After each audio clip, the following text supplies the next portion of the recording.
Então, nós estamos ministrando há não 7 domingos corridos, né? Alguns domingos são intercalados para algumas programações que nós temos, mas nós estamos trabalhando uma proposta de 7 domingos, trabalhando a série como a recompensa da honra. Hoje chegamos no dia 7º, então hoje nós vamos encerrar a série A Conferência da Honra. Estamos ouvindo de Deus aí uma nova série para a gente começar. Então, eu queria lembrar vocês algumas coisas, né? Eu falei sobre associação de honra. Vamos lá, vamos ver se vocês são, assim, discípulos que prestam atenção, né? Vou começar pelo Vitor do Carmo, tá bom, Vitor do Carmo? Fala uma série, Vitor do Carmo. Aí fica fácil, né? Eu te ajudei, cooperei contigo. Vai, fala uma. A honra e o serviço. Nós falamos que honrar tem a ver com quando nós servimos, nós honramos a Deus. E honramos a pessoa a quem servimos. Essa ministração falou muito comigo também. Qual outra ministração? Vocês lembram? A honra e a submissão. Foi a última ministração, foi de domingo agora. Nós falamos a associação da honra e submissão. Onde não há submissão, não existe a honra. Não é verdade? Vai, me ajuda lá. A honra e as finanças tem a ver, cara, foi um mover doido de Deus aqui, não foi? Olha, gente, depois eu vou franquear aqui o altar.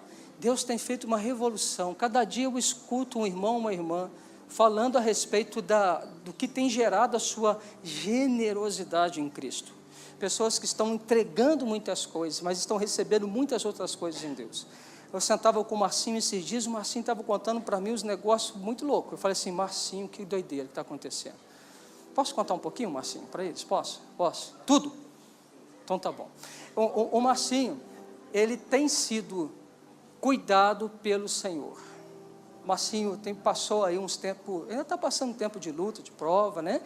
Conseguiu formar no meio desse tempo. Ele eu ia falar pedólogo, olha só, pedagogo, ele é um pedagogo, né? Pedólogo, presta atenção, um pedagogo. Entre isso, ele ganhou um outro filho, Benício, mas ele ainda não conseguiu arrumar um emprego. Ele tem sido literalmente cuidado pelo amor exagerado de Deus. E o que mais me impressionou é que ele me disse um dia assim, pastor, o senhor sabe como é que a gente está vivendo? A gente está vivendo do favor de Deus, mas um dia Deus falou comigo assim, pega tudo que você tem e dá e abençoa alguém. Aquele tudo que você tinha era o dinheiro da luz. Aí ele pegou, entregou aquele tudo que tinha, o dinheiro da luz. Aí ele falou assim, rapaz, oh Deus, mas é o que eu tenho. Aí o que aconteceu logo depois? No mesmo dia, Deus deu 3 vezes mais do que ele semeou. Mas essa não é a experiência do Marcinho só, não. Essa é a experiência de muita gente. A Samara tem testemunho, o Edson, o Gravel falou comigo um testemunho poderoso aí. O meu irmão aqui, Alexandre. O Alexandre, posso contar, Alexandre? O Alexandre está passando uma luta, rapaz. A empresa na qual ele trabalha não paga eles, não paga os funcionários. Então, assim, ele está andando também pela graça, não é, Alexandre? E nesses dias ele estava preocupado que tinha uma conta vencendo no supermercado.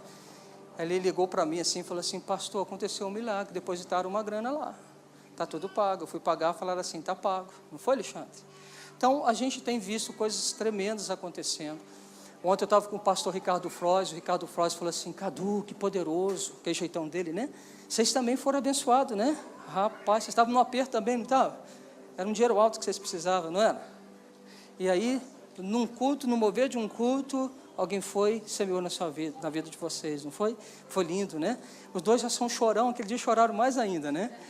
Então, veja, o Ricardo falou comigo assim, Cadu, tem uma chave aí, filho, porque quando a igreja entende a generosidade, isso é um prenúncio de um avivamento.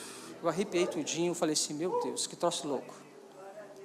Então, nós aprendemos que a honra tem a ver com dinheiro, que nós fazemos com dinheiro, você dá honra ou desonra ao Senhor, né? Foi um aprendizado que nós tivemos.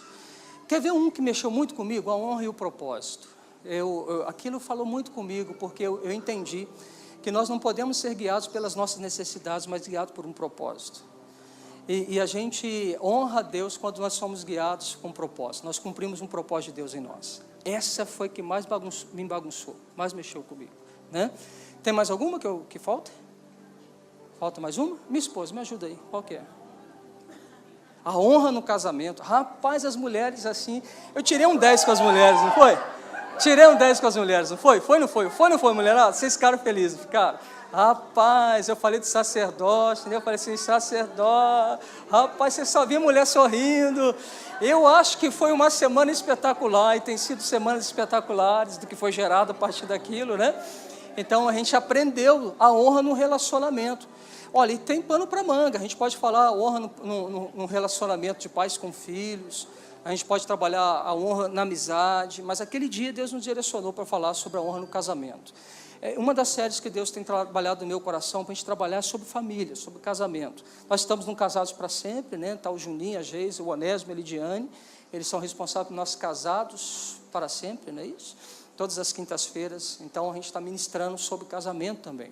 Bom, hoje eu quero falar com você. Hoje eu estava assim, rapaz, estava no céu de bronze. Falei com o Vitor, falei assim, Vitor, hoje literalmente aconteceu comigo aquela palavra que fala, Deus dá os seus enquanto eles dormem. Eu acabei de sair daqui eu acabei de sair aqui da administração da escola dominical. Cheguei em casa, fui tirar um cochilo e de repente eu acordei com vários textos vindo. Eu, cara, que loucura isso. Então hoje eu quero liberar a você uma palavra falando a honra e o legado. A honra e uma geração. Então eu quero falar a você a respeito de geração.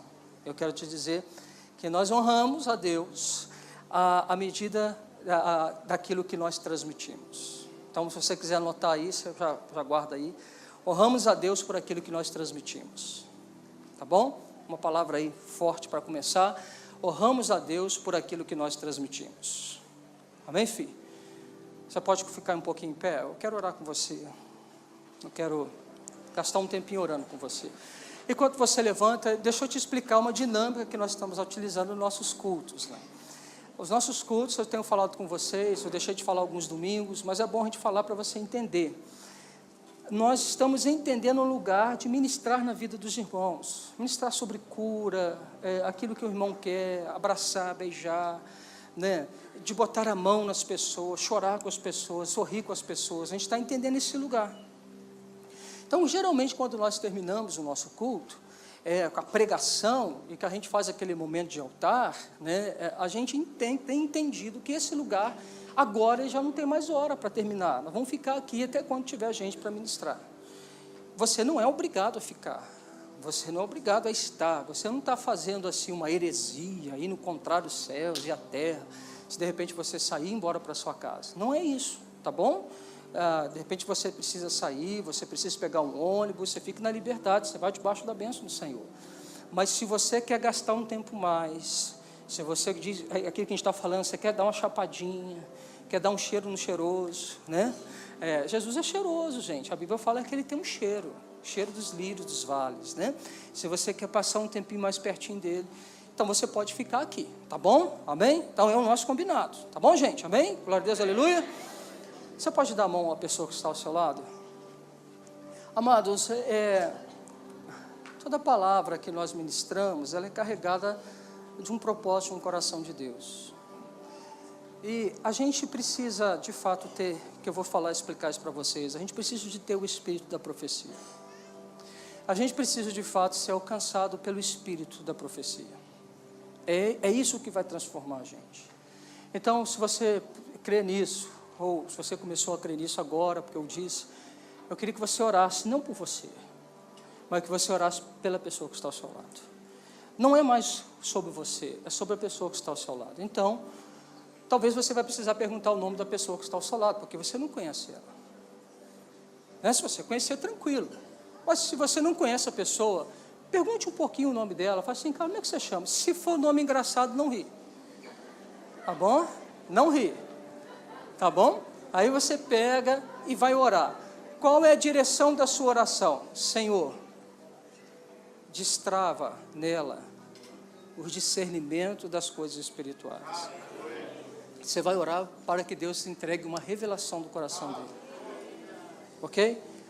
Abençoa a família. Você não vai orar para abençoar a família agora.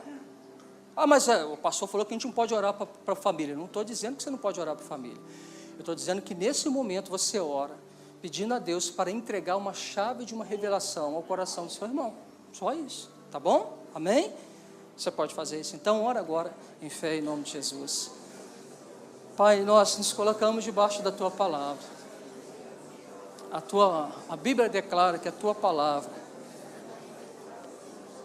ela faz a distinção e a separação entre alma e espírito, juntas e medulas. O Senhor revela que toda mudança externa está condicionada à mudança interna. E a Tua palavra nos fala a respeito do poder de uma revelação. Um coração que entendeu, um coração que compreendeu as Tuas verdades.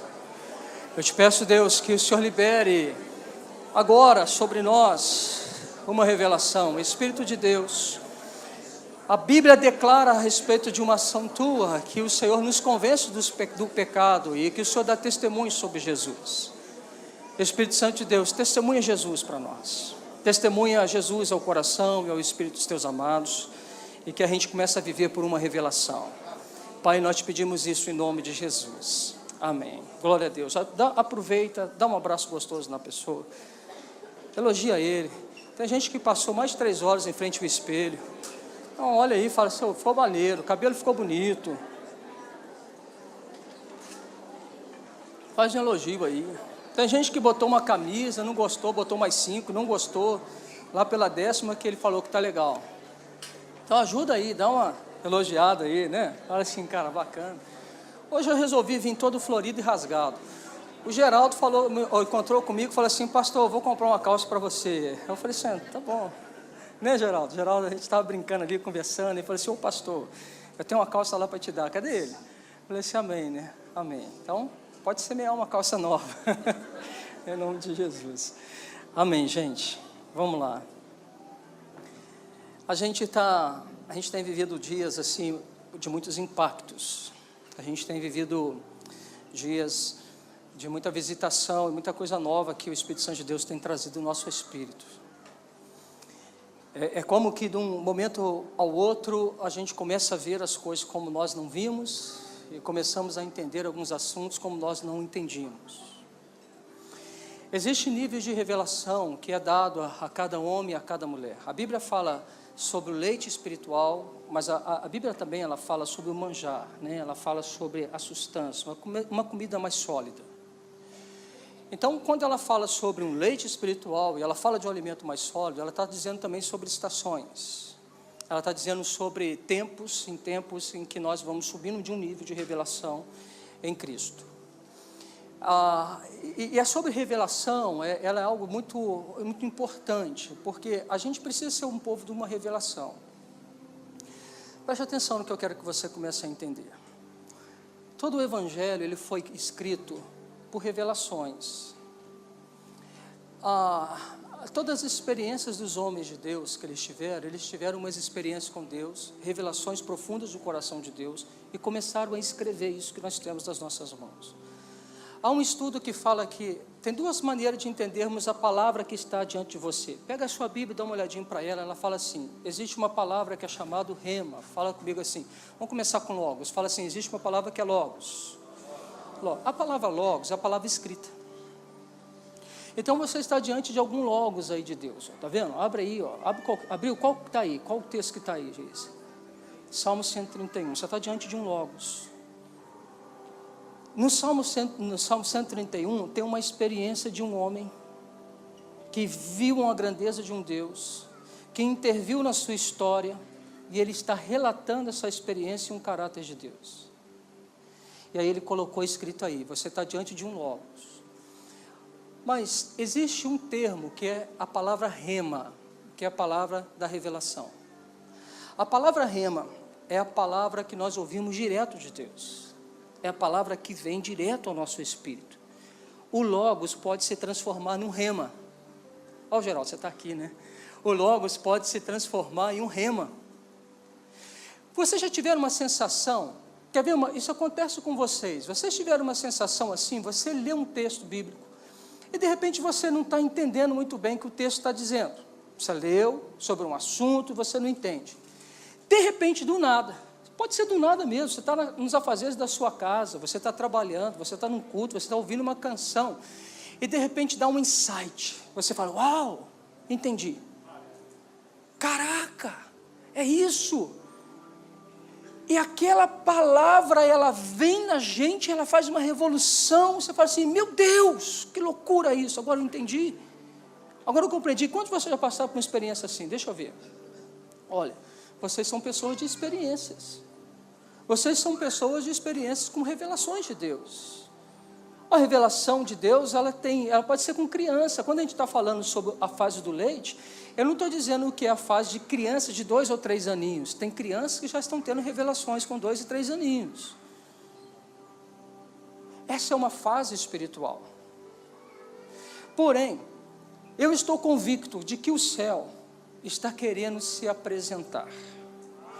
Eu estou convicto de que o céu está nos procurando. Eu estou convicto de que há uma estação na qual as revelações vindas direto do trono de Deus, diante do céu, estão querendo alcançar a mim e a você. Existem situações que Deus quer falar. Existem situações que Deus quer mostrar. Existem situações que Deus quer nos fazer galgar lugares novos. Então, a primeira afirmação que eu quero que você guarde no seu coração: o céu está te procurando. Amém? Amém. Quer anotar isso aí? Fala assim: o céu está me procurando. Uau, meu Deus, aleluia. Uma outra questão: nós estamos vivendo numa estação chamada Reino de Deus. Um reino é maior do que uma denominação. Um reino, ele é feito por cooperação. Guarda isso. O reino de Deus, nós fazemos em cooperação.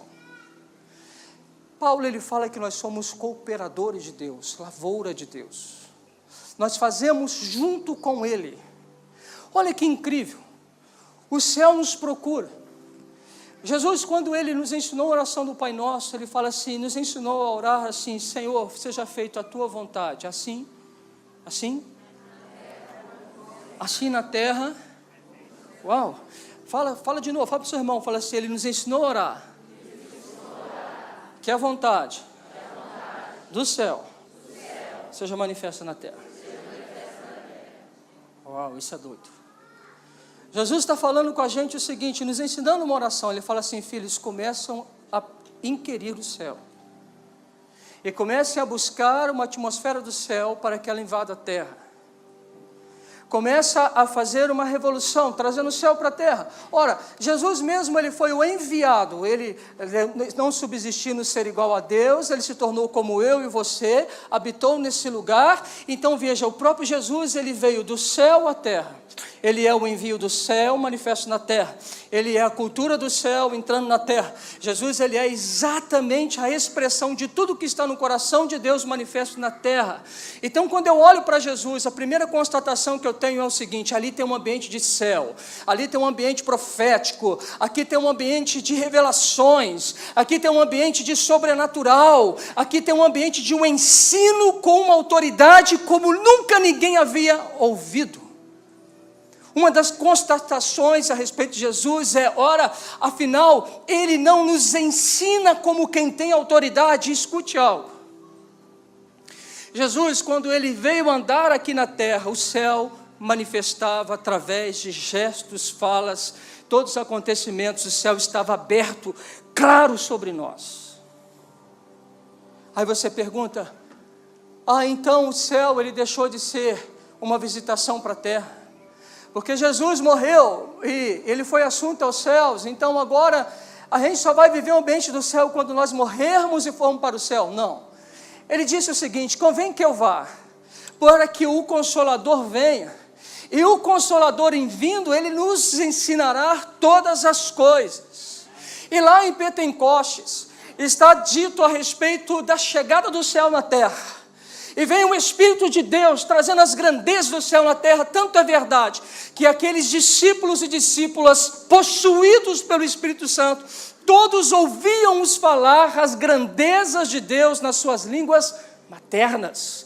Esses discípulos e discípulas, eles tinham um assunto: o assunto do céu, a agenda do céu, a grandeza, a generosidade, o amor de Deus, o plano resgatador de Deus, e todos eles convergiam em Jesus Cristo, porque a palavra em João também fala que o Espírito Santo de Deus ele foi enviado para nos convencer do pecado, da justiça e do juízo, e Jesus disse que o Espírito Santo de Deus ia dar testemunho sobre ele. Se tem na agenda do Espírito Santo, o assunto principal é Jesus Cristo. Na agenda do Espírito Santo, todo momento, ele está revelando a Jesus, a mim e a você. Em todo tempo, ele está trazendo grandezas do céu para mim e para você. Então, eu estou crendo que em todo tempo, o Espírito Santo está criando uma luta com aquilo que nós temos de um pensamento e de uma memória, de fragmentos, sei lá, ou de uma cultura terrestre que não coopera e que não ajusta e que não alinha com aquilo que está no céu. Por isso, todo homem e toda mulher que se torna um habitar do Espírito, uau, isso é tremendo, porque veja algo, o Espírito Santo de Deus veio para habitar no coração do humano. É a expressão que nós falamos, que Deus veio tabernacular em nós. É a expressão que dita que Deus não habita em casas feitas por mãos humanas, mas Deus escolheu andar dentro de mim. Cara, isso é tão louco, porque quando Deus começa a habitar através do tabernáculo, Deus fala assim, eu quero habitar no meio do meu povo. A vontade de Deus é sempre estar junto. E a vontade de Deus é sempre revelar algo para que a gente faça junto. Não existe independência no reino, existe interdependência no reino. Não existe cooperação no reino, existe a justa cooperação no reino.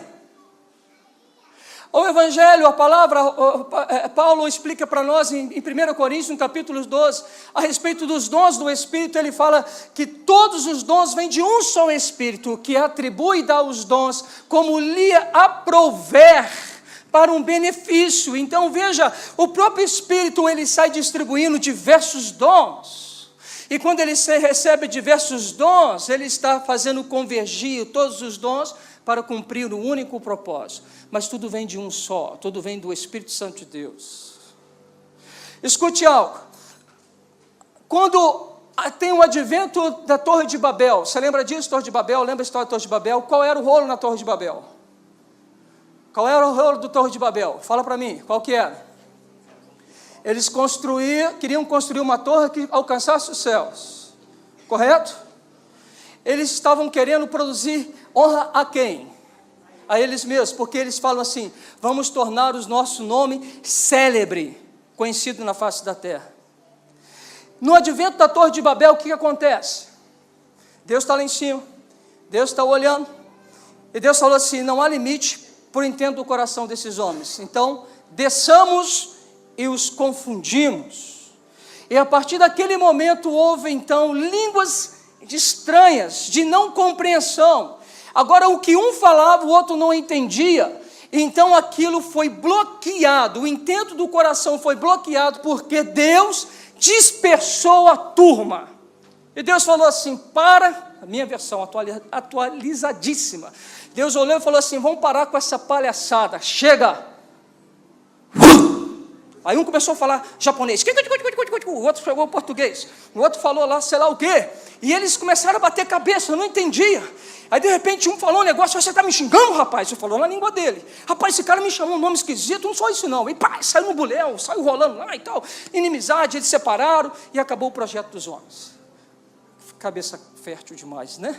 Isso tudo, gente, não está na Bíblia não, isso aí é fantasia, tá? O que está é que Deus confundiu a linguagem dos homens. Mas Pentecostes, como é que foi? Veio uma língua do céu, mas veio uma língua na forma de muitas línguas. Em Pentecostes, Deus falou assim, eu porei o meu Espírito em vós. E ele diz assim, eu colocarei meu Espírito em vocês, e vocês vão falar as grandezas de Deus, e vocês vão poder falar as maravilhas de Deus. Então veja, lá em Pentecostes, houve uma unidade. Antes estavam dispersos, agora estão juntos. Agora comunicam a mesma verdade, ainda que as línguas ainda sejam estranhas. mas um coração só, ligado num único propósito e numa única missão. Chapado isso, né? Olha para o seu irmão e fala assim: o Espírito Santo de Deus é delicioso. Fala com o seu irmão assim: o Espírito Santo de Deus é lindão. Fala assim: o Espírito Santo de Deus, ele é... Uau! Uma outra verdade que eu quero que você entenda: o reino de Deus fala de herança. Isso aqui é forte. O reino de Deus fala sobre herança. O reino de Deus é sobre transmissão de herança. Porque o reino de Deus, ele fala de um rei, e de reis e de sacerdotes. O reino de Deus fala de um povo, uma só língua, uma só nação. O reino de Deus fala então de comunicação de herança. Agora, você sabe o que é uma herança? Quem tem herança aqui? Quem tem herança aqui? Deixa eu ver. Tem não, assim? Como que você não levantou a mão, assim? Quem tem herança? Levanta a mão aqui. Deixa eu ver. Alex, tem não? Levanta a mão, Alex. Deixa eu ver. Olha lá, tem. Tem herança. Aí em cima, não vi. Quem tem herança aí? Tem herança. Quem vai ganhar uma herança de uma casa? Aí, casa na praia, casa em Moriaé, casa na roça. Quem vai ganhar uma herança de muito tostão, muito dinheiro aí? Quem vai ganhar assim? Hã? Meu Deus, amém, né? Quem vai ganhar uma herança de dívidas aí? Meu Deus do céu. Meu pai. Tem gente que vai receber herança das dívidas. Por quê? Porque, olha, a herança é o que nós recebemos por direito, porque nós somos filhos. Agora, a herança foi construída e ela foi transmitida por uma filiação. Está entendendo? Se eu sou filho de Deus, eu sou herdeiro. Então tudo que é de Deus é meu. Por quê? Porque Ele conquistou para mim. Jesus Cristo conquistou tudo e Ele me disse que eu sou herdeiro e co-herdeiro em Cristo. Ele afirma que eu sou um filho. E se eu sou um filho, eu tenho direito a uma herança. Agora veja, o que eu fiz para conquistar? Eu não fiz nada, eu sou filho. Agora Ele fez tudo. Então eu entro debaixo da graça de uma herança e eu passo a ser um filho possuidor de uma herança celestial. Cara, dá uma rodada de mistério, fala uma língua estranha, dá um rodopio, amém? É o que eu tenho falado e afirmado para vocês todo o tempo. Querido, você não pode se deixar ser rotulado pelo pecado que te escraviza. Você pode ser um filho escravizado, mas você não é o que o pecado está escravizando você. Você é um filho. Vamos caminhar. Estou só na introdução.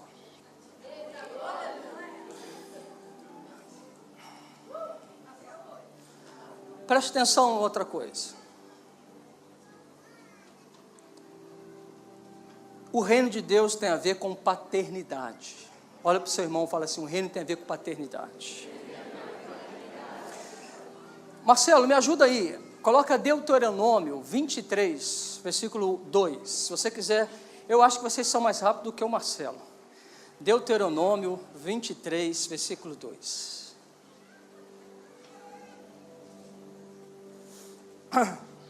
Quem achou, fala assim: pastor, hoje você está lindão.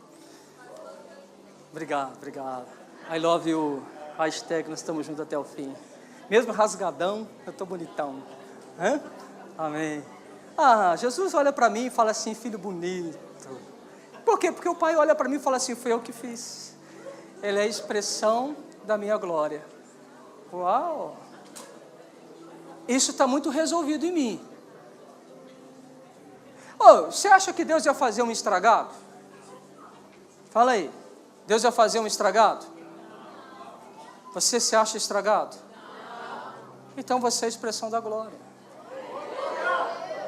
Olha para o seu irmão e fala assim: você é lindão. E fala assim: você é lindão igual o pastor.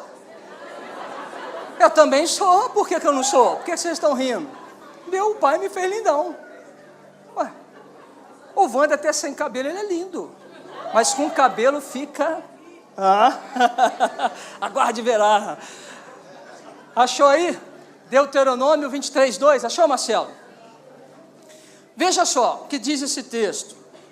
nenhum bastardo entrará na Assembleia do Senhor, nem ainda a sua 10ª geração entrará nela.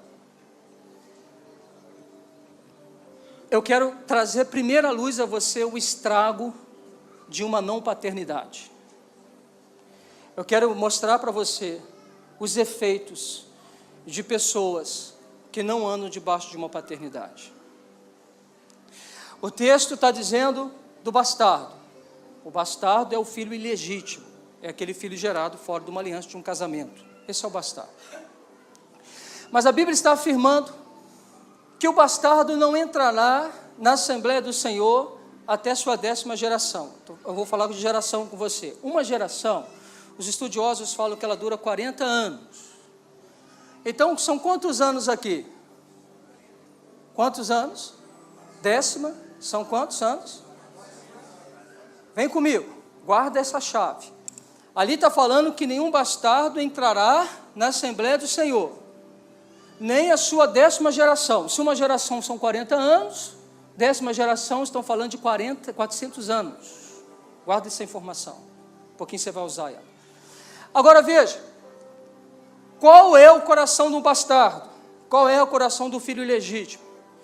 Quando a gente está falando de pessoas geradas sem uma paternidade, nós estamos falando de pessoas que têm uma ausência de paternidade, por isso eles vivem numa redoma de uma insegurança, de uma rebeldia, de uma rejeição, de uma afronta, desajustado, confuso, uma vida toda tomada de libertinagem, porque essa pessoa, ela se sente rejeitada e não amada, ela não se encaixa, não se sente se encaixando em nenhum corpo, então ela tem um desajuste dentro dela, por causa de uma paternidade, e essa pessoa, ela é uma solitária fazendo seus próprios caminhos, e os caminhos que ela faz, longe da paternidade, são caminhos de mal, de perversão, que o afasta diante do Senhor. Então nós temos uma geração que ela automaticamente ela vai fazer guerra contra Deus, ela não vai crer em Deus. Nós estamos falando de uma geração de incrédulos, nós estamos falando de uma geração que não se submete às suas autoridades, que não se submete aos seus pais, mas elas têm ódio dos seus pais, dos seus progenitores. Geralmente elas têm algo no coração, uma revolução no coração, e elas querem fazer justiça, elas buscam por atenção o tempo inteiro, e muitas das vezes a busca da atenção está justamente numa vida desregrada de pecado. Então, quando nós não temos um teto de paternidade, nós temos uma desproteção que vai gerar toda má sorte de comportamento, de escolhas e assim sucessivamente. Preste atenção que eu quero que você entenda aqui. Uma geração, quando ela não tem paz, é uma geração que ela opta por fazer o seu próprio caminho. E uma geração que anda por fazer o seu próprio caminho, ela tem a tendência a se tornar anárquica. Se você olha hoje, por exemplo, no nosso Brasil ou para as nações, e você está olhando hoje a coisa que parece que virou moda, brincar de dar tiro nos outros. Se você for de fato pegar e fazer um estudo minucioso de todas essas pessoas que estão atirando em alguém, essas pessoas não têm uma sanidade mental, essas pessoas elas não têm um esclarecimento exato de uma verdade, e muitas dessas pessoas foram sucateadas por uma ausência de um pai.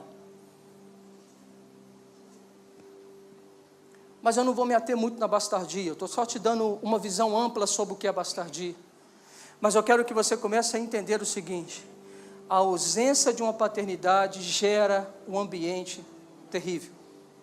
Hoje você olha para o Brasil e você fala assim, o Brasil já não tem mais segurança, o Brasil está entregue à violência, o Brasil está entregue às imoralidades, o Brasil está entregue a um monte de coisas. Uma das pautas é se levantar contra tudo aquilo que é uma instituição. E tudo então vem para colidir contra as instituições. Porque as instituições não me fazem bem, mas elas me machucam. Vamos caminhar um pouco mais. O que a paternidade gera? A paternidade gera identidade. Você sabe de quem você é filho.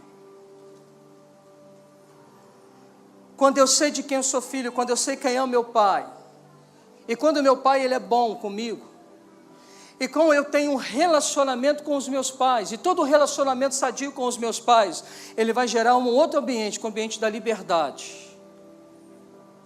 Todo relacionamento, bom relacionamento entre pai e mãe, vai gerar em você a sua identidade, vai dar equilíbrio nas suas emoções, e vai fazer que você tenha liberdade. Eu gosto disso para vocês, eu gosto da expressão pai. Eu gosto quando o Pedro me chama de pai, eu não gosto quando o meu filho me chama de Cadu, ele nunca me chamou assim. Eu não gosto quando a minha filha me chama de Dudu ou de Carlos Eduardo, eu gosto que ela me chama de pai. Porque eu sou um pai, porque eu sou presente, porque eu os amo. Eu sou um pai amigo, mas eu não deixo de ser pai. A mãe é uma mãe amiga, mas não deixa de ser mãe. E quando o filho consegue entrar nesse ambiente, ele sabe exatamente que se ele precisar de alguma coisa, ele pode contar com alguém. A casa não é abandonada, então isso dá uma segurança de que eu estou num ambiente seguro. Isso vai marcando as pessoas, a paternidade marca com a identidade, você sabe o seu destino. Saber de quem você é filho é tremendo. Ei, presta atenção, Satanás foi tentar Jesus. E Satanás falou com Jesus assim: se és filho de Deus, o que foi que pediu? Transforma a pedra em pão. Jesus poderia transformar a pedra em pão? Sim. Mas o que Satanás ia colocar na mente de Jesus? Se ele tivesse dúvida de que ele era filho de Deus, porque quem tem dúvida tem que provar. Você tem dúvida de algo, você precisa provar algo. Então, veja, se Jesus ele tivesse uma confusão da identidade dele, ele ia apelar, ele ia se mostrar para Satanás e falar assim: eu sou o filho de Deus, pedra se faça pão.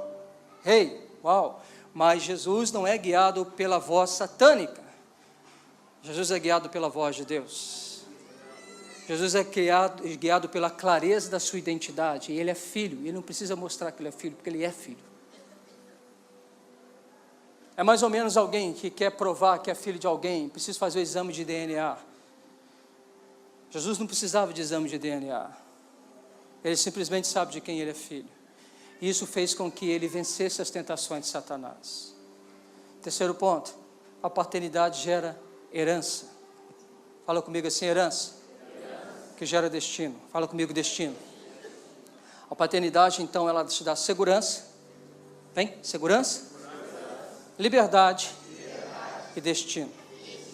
Aí nós temos um texto, lá de Malaquias, capítulo 4, versículo 6, que fala assim: ele converterá o coração dos pais aos filhos e o coração dos filhos a seus pais, para que eu não venha e fira a terra com maldição. Mas antes disso, em Malaquias, antes dele falar sobre isso, ele está falando que: pois eis que vem um dia e arde como fornalha, todos os soberbos e todos os que cometem perversidade serão como restolho. O dia que vem o abrasará, diz o Senhor dos Exércitos, de sorte que não lhes deixará nem raiz nem ramo. Mas para vós outros que temeis o meu nome, nascerá o sol da justiça, trazendo salvação nas suas asas. Saireis e saltareis como bezerros soltos da estrebaria. Pisarei os perversos, porque se fartarão cinza debaixo das plantas de vossos pés. Naquele dia que preparei, diz o Senhor dos Exércitos, lembrai-vos da lei de Moisés, meu servo, a qual lhe prescrevi em Horebe para todo Israel, a saber os estatutos e juízos. Mas olha o que ele fala: eis que eu vos enviarei o profeta Elias, antes que venha o grande e terrível dia do Senhor. Fechou o livro de Malaquias. E nós começamos a viver um tempo que é conhecido como o tempo do período interbíblico de silêncio profético. Deus entregou essa palavra por boca do profeta Malaquias e se silenciou por mais de 430 anos. Qual é o tempo de 10 geração dos bastardos?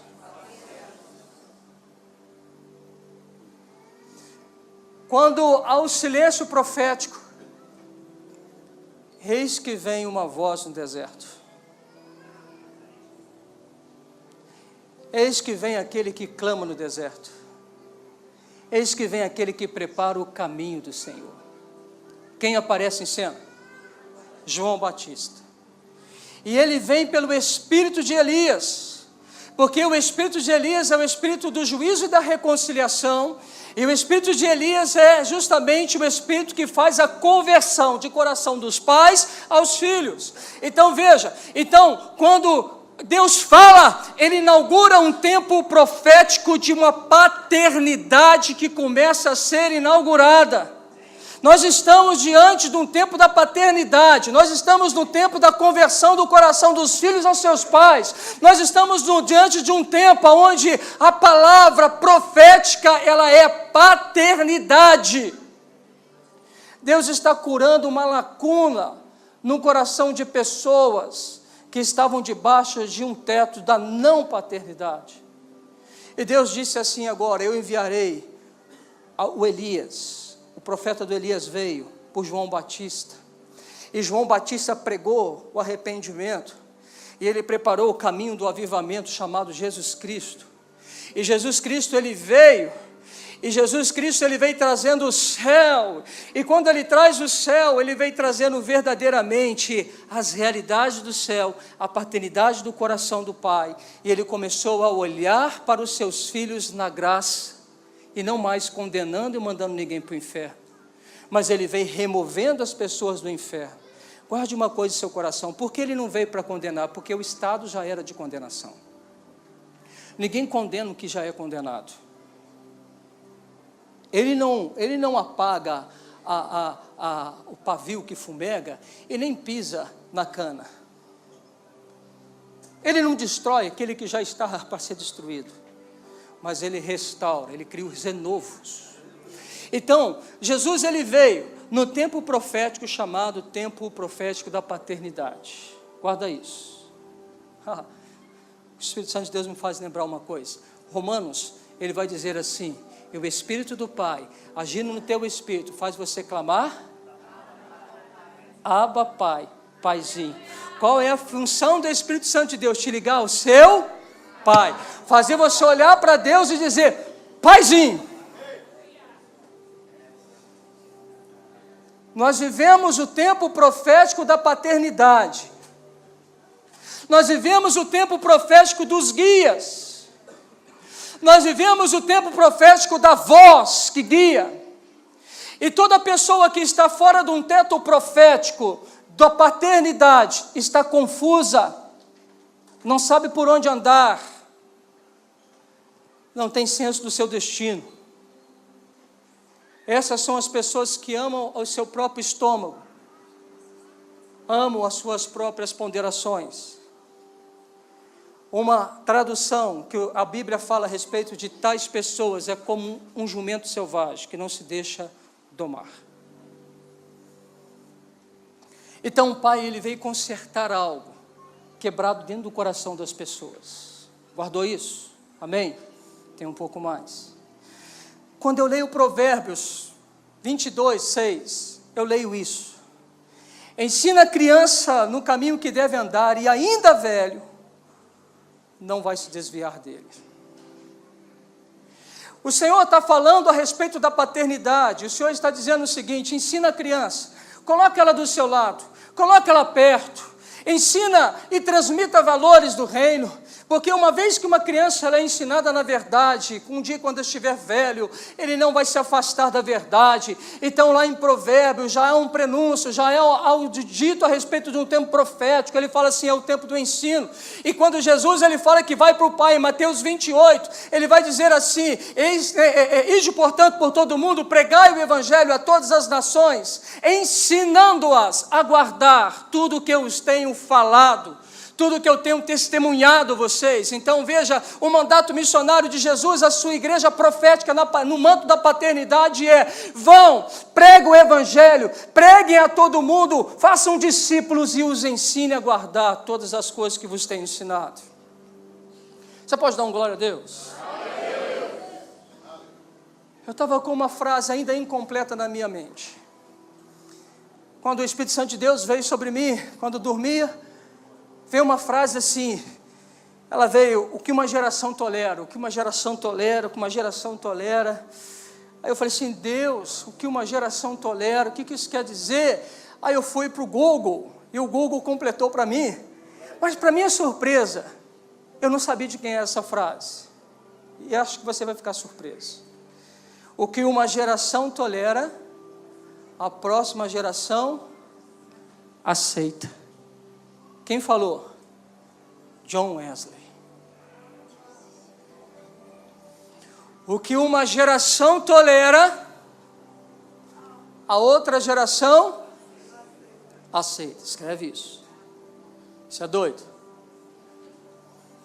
Uma geração, um período de 40 anos. Uma geração tem a ver o que é gerado. Então ele pode vir da Gênesis. Ele pode vir gerado da Gênesis humana, familiar, uma geração de filiação paterna. Uma geração na Bíblia, ele diz a respeito de estações de tempo. Ele fala de tempos de estações, de gerações. Então, quando nós vamos ler sobre gerações, ele tem esses vários sentidos. Gênesis, de origem, como ele tem também a interpretação sobre tempos. Mas, ao me deparar com Hebreus 3, eu vou te pedir para abrir lá, Hebreus 3. E você vai manter essa Bíblia aberta em Hebreus capítulo 3. Eu vou te dar um resumo do livro de Hebreus, vale a pena a gente fazer uma série sobre Hebreus. Paulo, ele está pregando para judeu, fala assim, Paulo está pregando para os judeus. E Paulo está dizendo aos judeus que Jesus, ele é superior aos anjos, e Jesus é superior a Moisés. Agora, quem é Moisés? Vem comigo, fica ligado. Essa pregação é aquela que você tem que estar ligado. Todas têm que ser, né? Mas Moisés, quem é Moisés? Moisés, ele foi um escolhido para entregar as leis. O povo de Deus passou a ter contato com a vontade de Deus através das leis, o decálogo, que Deus entregou na mão de Moisés. Os 10 mandamentos vieram pela mão de Moisés. Moisés estruturou um povo e formou de um povo uma nação. Coordenou uma turma que estava errante no deserto.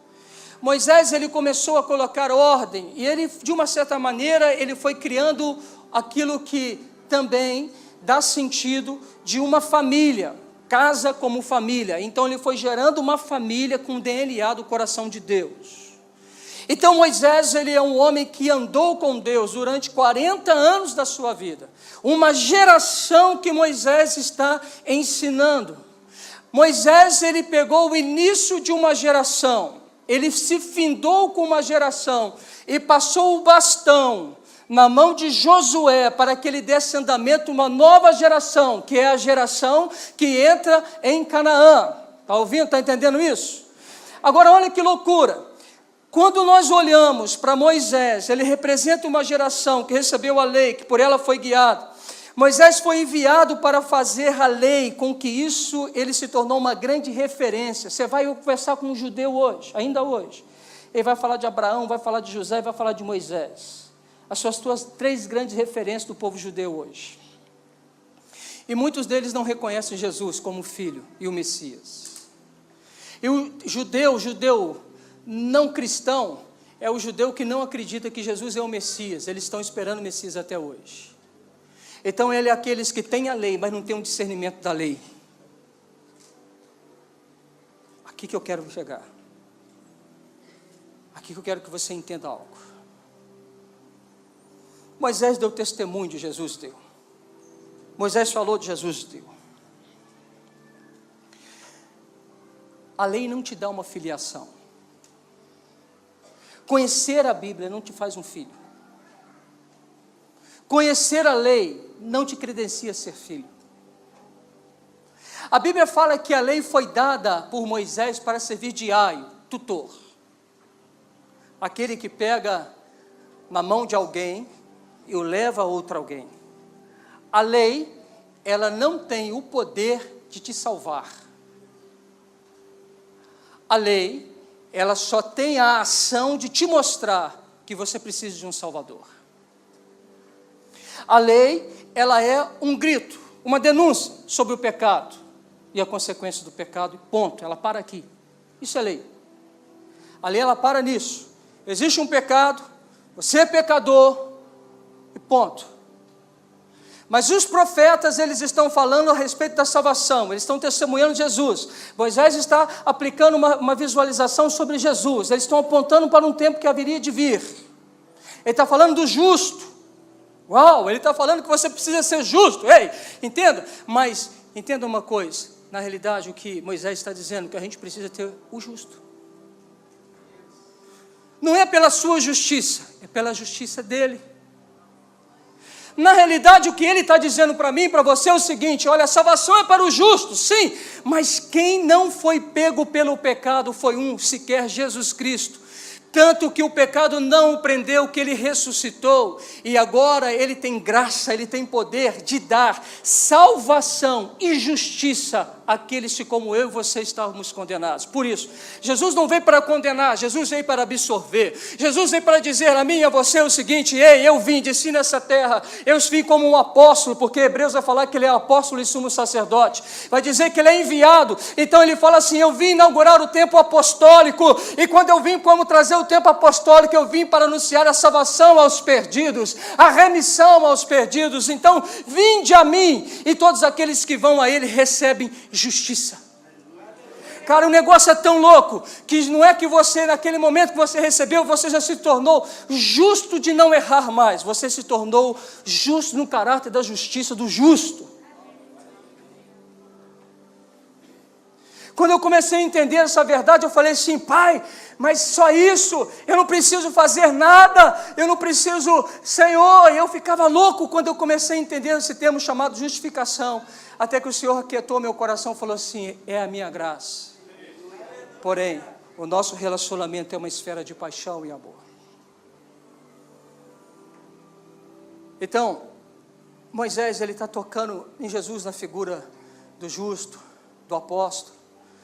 Em Hebreus capítulo 3, ele fala justamente isso. Por isso, santos irmãos, que participais da vocação celestial, considerai atentamente o apóstolo e o sumo sacerdote da nossa confissão, Jesus, o qual é fiel àquele que o constituiu, como também o era Moisés em toda a casa de Deus. Ele discursa um pouco mais, e ele vai falar em Hebreus, no capítulo 3, ele vai dizer assim, lá no versículo 6, ele fala: Cristo, porém, como filho em sua casa, a qual casa somos nós. Então, Paulo, ele fala assim, ele é um sumo sacerdote que mora numa casa, e essa casa sou eu, e essa casa é você. Então, ele está falando, ele tem primazia na casa, ele é o Senhor da casa. Mas mais do que isso, no versículo 7, ele traz um texto, que é o texto do Salmo 95, e ele fala esse Salmo 95, e ele fala assim: hoje, se ouvires a sua voz, não endureçais o vosso coração, como foi na provocação, no dia da tentação no deserto. Ele está se dirigindo a judeu. E Paulo está olhando para o judeu e fala assim: não endureça o coração seu. Não seja igual aos nossos pais no dia da provocação no deserto, que provocaram a ira do Senhor. E se você for olhar a provocação, a ira, ela está totalmente relacionada a queixas e incredulidade. Vamos caminhar um pouco meio. Eu quero ainda, antes disso, ler João 1, que fala: o verbo estava no mundo, o mundo foi feito por intermédio dele, mas o mundo não o conheceu. Veio para o que era seu, e os seus não o receberam. Mas a todos quanto receberam, deu-lhes o poder. Fala comigo assim: poder. Poder. Fala assim: poder. Poder. Poder. Poder. Poder. Poder. Poder. De serem feitos filhos de Deus, a saber, aos que creem no seu nome, os quais não nasceram do sangue, nem da vontade da carne, nem da vontade do homem, mas de Deus. O que João está falando? Jesus veio para o povo judeu não o recebeu. Agora, o mais incrível, eles têm a lei e o profeta, ele tem o decálogo e ele tem as profecias. O mais incrível que eles transmitem uma lei, mas não creem no sinal de Jesus. Isso é forte. Sabe por quê?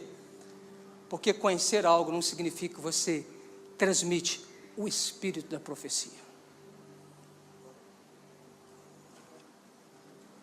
eles estão falando a verdade, mas não transmitem verdade. Eles se tornaram contadores de histórias. Eles apenas relatam fatos históricos. Guarda aí, essa revelação vai vir sobre você. O povo tem a lei, mas não identifica Jesus. É um contador de história. Uma geração, e o texto vai dizer, no Salmo 95, versículo 8, marca aí para depois você consultar, que é a referência de Hebreus. Ele vai dizer o seguinte, que o povo que provocou Deus no deserto. Vamos pensar no povo do deserto? A palavra de Deus para essa geração é uma geração que falhou. Olha para o seu irmão e fala assim, uma geração desaprovada. Olha para mim assim, fala assim, andaram 40 anos com Moisés. O que eles tiveram? Sinais, maravilhas, prodígios. Viram tudo isso, mas foram desaprovados. Uma geração que não entrou no propósito. Mas Moisés deu a lei. Moisés tinha sinais inequívocos que Deus estava com ele. Moisés tinha sinais maravilhosos que Deus amava o seu povo. Mas a marca daquele povo é um povo que se queixa. É um povo que não entende a paternidade de Moisés. Porque é um povo que ficou também 400 anos escravo no Egito. E é um povo que então, na hora que Deus quer dizer, eu sou o seu pai, aquele povo não entende Deus como pai. Então aquele povo, por não entender Deus como pai, sabe o que esse povo está fazendo? Rejeitando a paternidade de Deus pela liderança de Moisés. E cada vez que ela rejeita a paternidade de Deus na liderança de Moisés, ela faz o quê? Ela faz rebelião. E Deus, ele olha e fala assim para aquele povo, eu não os aprovo. Sinais e maravilhas, guarda isso, não é uma condição para que você fique firme. Fala com o seu irmão assim, viver de sinais e maravilhas não é uma condição para que você fique firme no Senhor.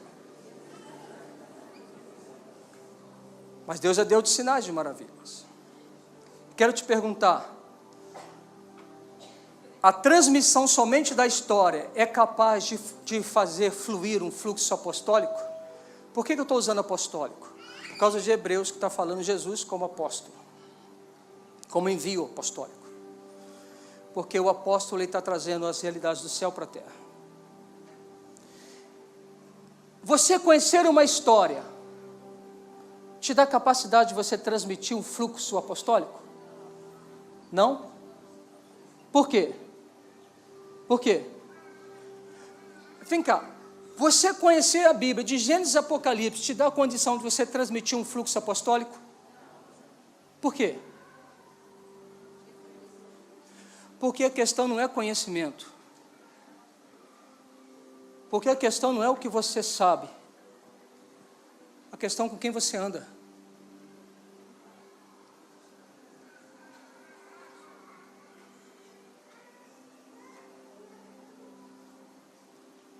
A Bíblia ela fala o seguinte, Deus confunde a sabedoria dos sábios e torna a sabedoria dos sábios como nulo. A Bíblia fala que a letra mata, mas o Espírito, uau! O que é que a gente precisa transmitir para uma nova geração? Não é a história, é o Espírito da profecia. As pessoas não precisam de história. As pessoas não precisam ser ensinadas das historinhas bíblicas, lógico que precisam. Estou dizendo que a gente não vai ensinar historinhas, mas elas não podem ficar somente no ramo da história. Ele tem que ter um contato com o Espírito da profecia. Porque Paulo fala, eu não me envergonho do Evangelho, porque ele é poder de Deus. Não tem como desassociar a igreja do poder. Não tem como viver uma construção de uma igreja sem pensar um reino de poder. Quando eu penso numa geração, eu penso nisso assim. Quer ver? Denilson, me ajuda aqui. Bem rapidinho, velocidade. Eu falei muito disso na sexta-feira e domingo de manhã, e eu não estava entendendo que Deus está querendo que eu pregasse sobre isso. Então algumas pessoas viram fazendo isso. Preste atenção em algo. A igreja, reino de Deus, maior do que uma denominação, é uma transmissão de um espírito. Não uma transmissão somente de conhecimento. Ela transmite Jesus. Eu preciso apresentar as pessoas a Jesus. Eu não preciso apresentar as pessoas a teologia de Jesus. Eu tenho que apresentar as pessoas a Jesus. O maior bem que eu faço para uma pessoa é levá-la até Jesus. O negócio é tão louco que lá no Oriente Médio, as notícias que nós temos é que Jesus está aparecendo para a gente, sem nem ter ouvido a palavra. E Jesus aparece para o camarada e fala assim: ei, eu sou Jesus. Aí ele fala assim: procura pastor tal, em tal lugar. E Deus levantou uma igreja no deserto. Hoje, o maior índice de conversão mundial está nos países do Oriente Médio. Nós estamos falando de conversão de mais de 1 milhão de pessoas. E a maioria dessas pessoas são convertidas porque elas viram Jesus. E aí Jesus fala assim: procura o pastor que ele vai te explicar quem eu sou. Procura lá que ele vai dar testemunho sobre mim. Mas eu sou Jesus, a quem persegues. Uma geração é assim. Eu sou uma geração. E quando eu, como uma geração, eu amo a Deus, busco a Deus, eu sou entesourado pelas revelações de Deus. Isso é tesouro, mais fino do que o ouro e a prata. Então eu começo a entrar num nível profundo de uma revelação, porque eu estou com Ele, entende? A revelação é mais do que um sinal. A revelação é um coração do Pai. E a revelação só vem, Salmo 24 fala assim: tal é a geração dos que buscam a face do Deus de Jacó. Salmo 24 está falando de uma geração de pessoas que não estão correndo atrás dos milagres, dos sinais, mas estão correndo atrás de ver a face dele. A pergunta dessa resposta é: quem subirá e quem há de permanecer no santo monte do Senhor? Aqueles que têm as mãos limpas e o coração puro. E ele termina falando: tal é essa geração dos que buscam a face do Deus de Jacó. Nós estamos vivendo o tempo da paternidade, e que um filho mais quer é estar perto do pai, e que um pai mais quer é estar perto do filho. Então eu estou me relacionando com meu pai, eu sou carregado de revelações, e eu chego para essa geração, eu entrego um tesouro das revelações que Deus me deu. Mas essa geração, ela não começa do nada, porque ele não tem apenas a palavra, mas ele tem um espírito da profecia. E essa geração, ela tem o tesouro da minha geração, da geração que veio antes de mim, da geração dos apóstolos lá atrás, da geração de Abraão lá atrás. Olha a geração, lá atrás. E quando eu entrego essas revelações para essa geração, ela é responsável para, a partir daqui, trazer novas revelações. Mas o que uma geração tolera, a outra abraça.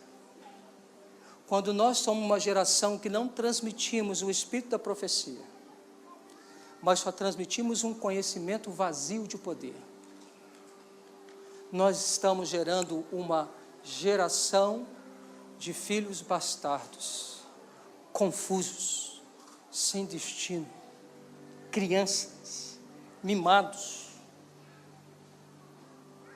que se rebelam contra todo ensino, e que se revoltam a todo e qualquer ensino apostólico, fundamentado numa disciplina da vida.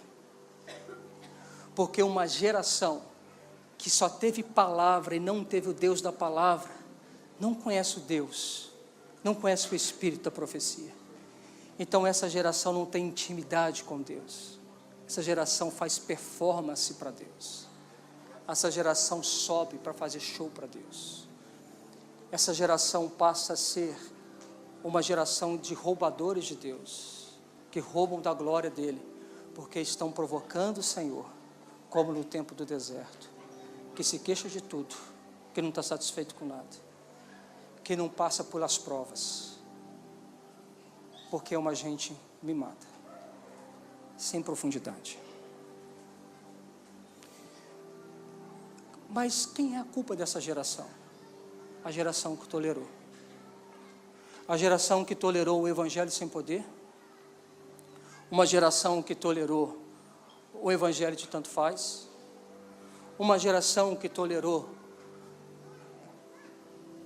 Só não basta você ter a bênção, precisa ter o Senhor. Uma geração tolerante é uma geração que não apresenta o Cristo, que fala do Cristo, fala da verdade, mas não é a verdade. Uma geração que tolerou viver uma vida cristã sem excelência cristã, viver uma vida cristã sem a cruz e sem um Cristo. Todo isso que nós toleramos enquanto uma geração vem sobrecarga sobre uma nova geração. Por isso 430 anos de um silêncio profético, para Deus dizer assim: estou abrindo um tempo de uma paternidade sobre vocês. Estou abrindo um tempo de guias, de pessoas que te ensinarão os teus caminhos e as tuas veredas, os apóstolos e os profetas, que ensinarão os caminhos de paz, que ensinarão como você deve se portar com o Pai, que ensinarão a você em amor, puxarão sua orelha em amor, mas ensinarão em amor. Quando eu tenho um manto profético, eu falei isso no domingo passado sobre submissão. O texto de Hebreus, quando ele vai falar: se estáis sem disciplina, se sois bastardos, não sois filhos, porque Deus disciplina a todo aquele que Ele ama. O fato de nós não estamos na disciplina do Senhor, e disciplina não é punição, há um equívoco. Pessoas imaginam que disciplina é punir. Deus não pune. A disciplina é para aproveitamento. Leia Hebreus 12, você vai entender isso. Então Hebreus está falando do seu pai, está falando do manto da paternidade, está falando do ligar dos decretos, do entendimento do destino, de quem eu sou, quem é meu pai, qual é o meu propósito. O pai está revelando o propósito nos filhos e entesourando os filhos de entendimento. Portanto, o céu está procurando pessoas a quem ele pode se manifestar, trazendo uma revelação. O céu está de olho em você. O céu quer te pegar. As revelações querem vir sobre você. O Senhor se importa contigo. O Senhor quer te mostrar quem Ele é e quem você é. O Senhor está levantando uma geração, não uma denominação. O Senhor está levantando uma geração de filhos. O Senhor está gerando uma geração de filhos no manto apostólico de uma paternidade. Guarda algo, e eu já estou terminando. Obrigado. Aleluia. Obrigado, lindão. Cheiroso.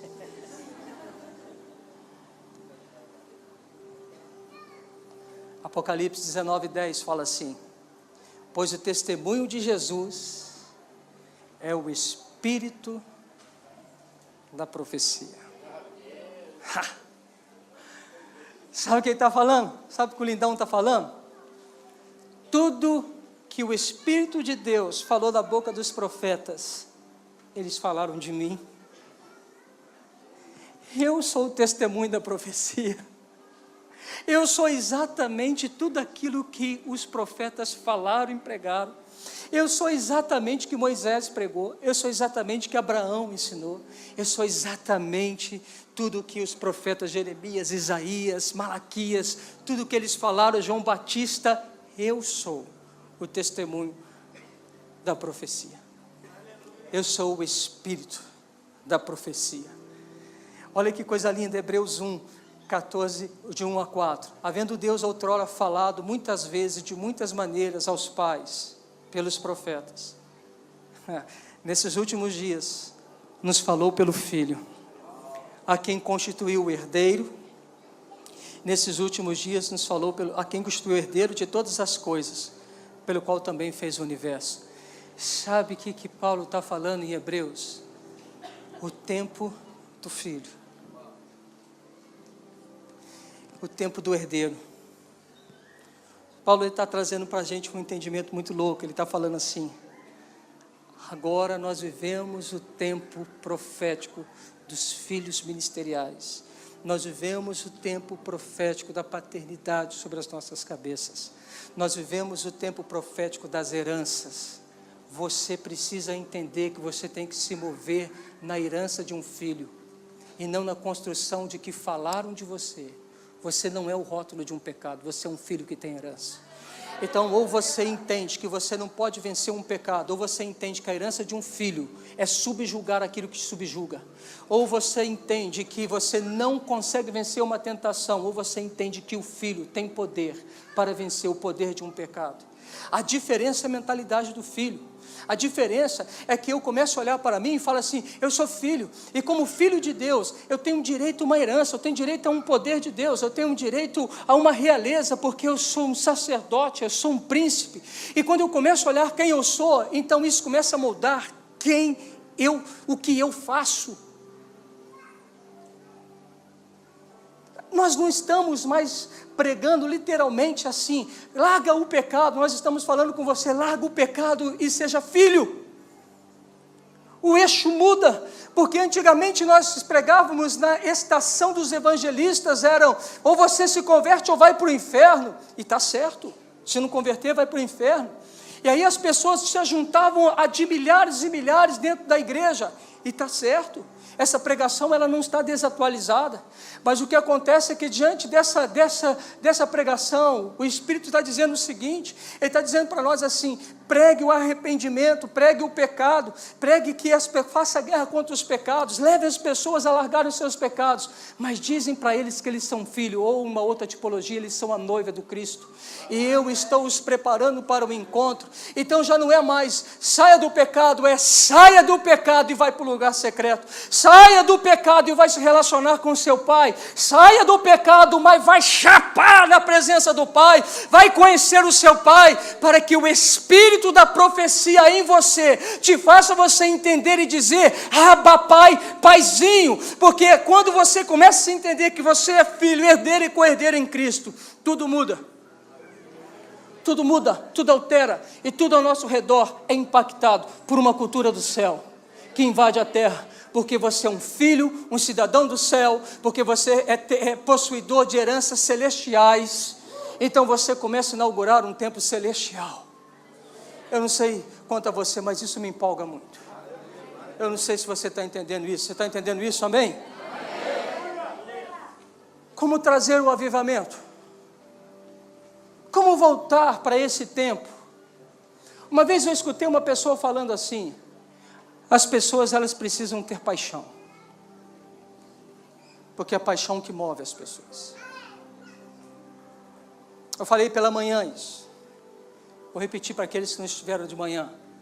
Quantos de vocês já estiveram apaixonados, ainda estão apaixonados? Levanta a mão. Quantos? Está apaixonado, mas não, senhores? Te peguei, hein? Olha aí. Perdeu a oportunidade de fazer uma declaração, rapaz. I love you, continua apaixonadaço. Amor, apaixonado. Vem cá. Se você é da minha época, porque a minha época não tinha internet. A internet chegou na época do Pedro, esse negócio assim. Quem é da época que não havia internet ainda? Levanta a mão, deixa eu ver. Deixa eu ver. Aí em cima, deixa eu ver. Da época que não tinha internet. Posso pegar você? Posso? Amém. Sua esposa? Você tem cara de que era meloso, ou ela era melosa. Devia ser mais ou menos assim: você sai da casa dela, chega para a tua casa, o telefone toca: amor, você chegou bem? Aí você: amor, cheguei, teve um jacaré e uma onça, mas eu venci. Ai, amorzinho, você machucou? Não, fica tranquilo. Quer que eu vou aí? Não, fica tranquilo, eu matei o jacaré e a onça. E aí vocês estão conversando, essa conversa não termina, aí de repente um fala assim: amor, desliga. Desliga você, vai.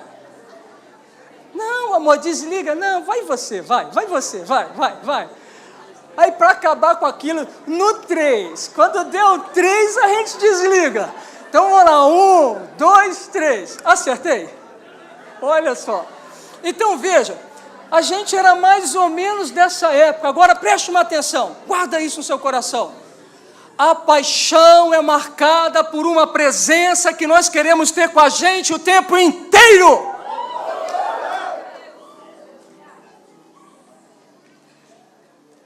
Eu queria fazer tudo junto. Então a gente vai para a rua. E a gente fala assim, amor, vamos na rua comigo? Ah, estou cansada, vamos comigo. Não tem graça ir na rua sem você.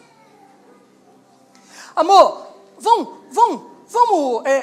um tal lugar comigo? Amor, vamos comigo. Ficou grude. Porque a presença, que é a paixão, que é a presença. O mais importante é a presença. Por isso muitos apaixonados falam, com você eu moro até debaixo da ponte.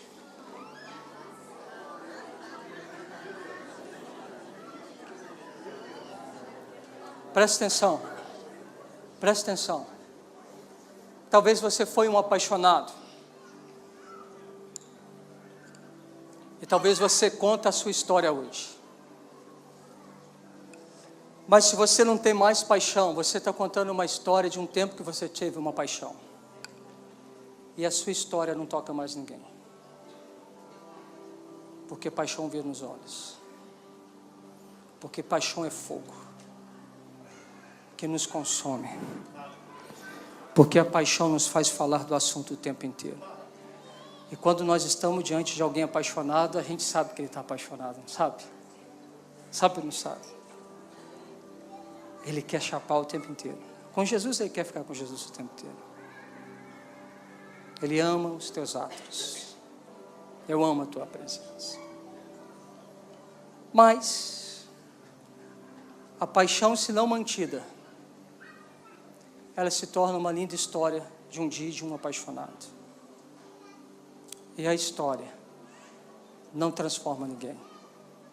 O espírito da profecia transforma uma pessoa. Quem está apaixonado por Jesus? Então você só tem um assunto: Jesus. Então você só tem um lugar que você quer estar: Jesus. Então você pega a palavra do Senhor como mel. Você ama essa palavra. Você é como Davi. Eu coloquei as tuas palavras no meu coração para não pecar contra o Senhor. Os apaixonados passam horas e horas com Jesus. Os apaixonados se importam com a presença dele. O que mais importa é a presença. Eu não vou pregar, mas só vou te pontuar. 2 modelos de igreja: Marta e Maria. A Maria é a igreja dos apaixonados. Para Marta, a igreja dos folgados. A Marta é a igreja do fazer, porque ela quer merecer.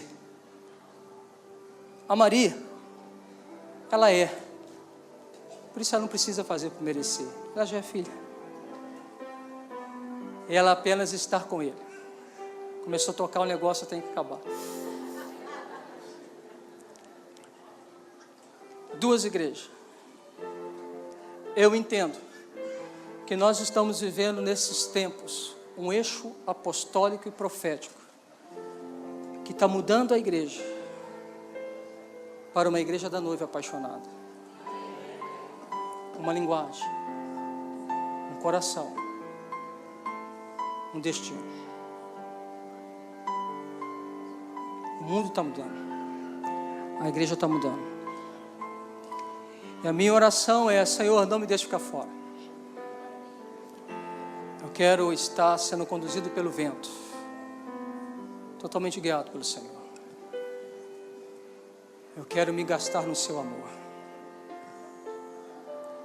Eu sei que é esquisito algumas canções. Eu me lembro um tempo que eu não entendia isso. Teve um tempo que eu me tornei muito religioso, tempo da faculdade. Acabou comigo. E eu me lembro que o pastor Cirilo, ele havia começado a cantar uma canção que hoje já é antiga. Eu quero vestir as suas camisas, calçar os meus pés nos teus sapatos. E naquela época, no auge da minha arrogância, porque eu estava me tornando um teólogo, eu disse assim: isso é heresia. Como pode se tratar Deus? Que falta de respeito. Tratar Deus dizendo que eu quero usar a camisa dele, que a camisa dele fica comprida em mim, que eu quero dançar com você, que falta de respeito, isso é falta de reverência.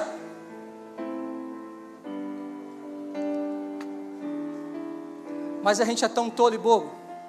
Quantos de vocês são pais aqui? Quantos dos teus filhos já calçaram os seus sapatos, já vestiram as suas camisas? Quantos dos teus filhos já colocaram várias indumentárias de roupa e apareceu para você e falou assim: papai, todo sorrindo, o que o filho está falando? Eu quero ser igual a você. Ei, deixa eu te dizer, é um filho apaixonado com um coração extravagante. E aí, quem é apaixonado, ele começa a cantar: lindo, lindo, lindo és, glória, glórias eu te dou, Jesus. Ele começa a cantar canções de amor, ainda que seja uma estrofe, mas é o coração do apaixonado. Quantas das vezes você com a sua esposa hoje, ou você ainda com o seu namorado, você chamava ele de chuchu? Meu chuchu. Ele era seu chuchu? Meu chuchuzinho. A minha esposa era minha lalauzinha. Para uns é a rainha, é a princesa. O que era aí, Onésio? Qual que era? Fala aí, filho. Amarelou. Coroa. Você chamava ele diante de coroa. Meu Deus. E ela gostava. O apaixonado gosta até de um texto desse. Ei, coroa. Isso aí depois você me explica, mas coroa. Pensa bem, me quer chegando para você e fala assim: coroa. Parecia coisas sem lógica. Pareciam coisas totalmente ilógicas. Mas era o melhor fluido de um coração apaixonado. Como surge o avivamento? Pelas perguntas que você faz. Agora eu vou terminar de verdade. Uma vez, Abacuque fez uma pergunta: até quando, Senhor, eu clamarei e tu não me escutarás? Gideão fez uma outra pergunta: ai, Senhor meu, se o Senhor é conosco, por que nos sobreveio tudo isso? E o que é feito de todas as suas maravilhas que os nossos pais nos contaram? Sabe o que Gideão está falando? Eu não quero mais viver de história, mas eu quero viver tendo experiência com Deus da história. Eu não quero viver das experiências dos meus pais, mas eu quero viver das minhas experiências únicas contigo. Quer saber como que surge o avivamento? Começa a fazer perguntas. Começa a olhar para o céu e dizer assim: até quando, Pai? Me mostra os céus, qual é a tua palavra para essa geração? O que o Senhor quer fazer? O que o Senhor quer gerar em Muriaé? O que você quer de mim? Senhor, move sobre mim, move sobre nós. Atrai ao céu e começa a dizer: faça a tua vontade na terra como assim é no céu. Todo aquele e aquela que tem essa oração, o Pai se revela e ele se posta como portador das revelações de um céu. A honra em um legado, a honra em uma geração. Nós honramos o que nós transmitimos. O que você tem transmitido? A história ou o espírito da profecia? O que você tem transmitido aos teus filhos, a essa geração? O que você está entregando à sua geração? Honramos o que transmitimos.